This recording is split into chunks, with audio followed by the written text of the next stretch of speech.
It was day 2 of the public impeachment hearings, and President Trump was hitting back on Twitter in real time during today's proceedings. Now Democrats are accusing the president of witness intimidation after taking aim at the former ambassador to Ukraine while she was testifying.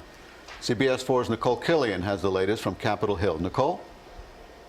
Well, Elliot and Ruta Bay, it was a very explosive and emotional day of testimony as former ambassador to Ukraine, Marie Yovanovitch, called the president's attacks against her very intimidating. It's not the way I wanted my career to end. Former ambassador to Ukraine, Marie Yovanovitch, said she was given no reason for her sudden dismissal after 33 years of service. What I do wonder is why it was necessary to smear my reputation. She described a smear campaign against her and said she was appalled after learning President Trump told Ukraine's leader in a July phone call she was bad news and was going to go through some things. The color drained from my face. I think I even had a physical reaction. President Trump doubled down during the hearing, tweeting everywhere Marie Yovanovitch went turned bad. But would you like to respond to the president's attack that everywhere you went turned bad? Well, I don't think I have such powers.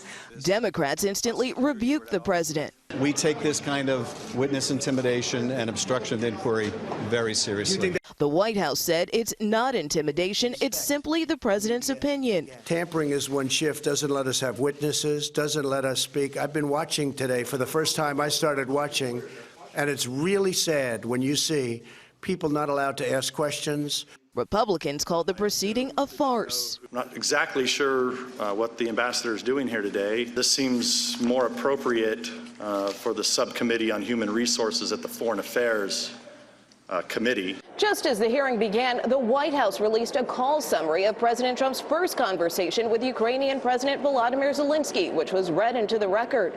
I'd like to invite you to the White House. We'll have a lot of things to talk about. The call took place in April, right after Zelensky was elected, and did not mention investigations or Ambassador Yovanovitch. Now, it is worth noting that there was a discrepancy between that call summary and the original readout that the White House put out earlier this year. At the time, it said the president and Zelensky talked about rooting out corruption, but this version released today did not. Live on Capitol Hill tonight, Nikole, Killion, CBS 4 News.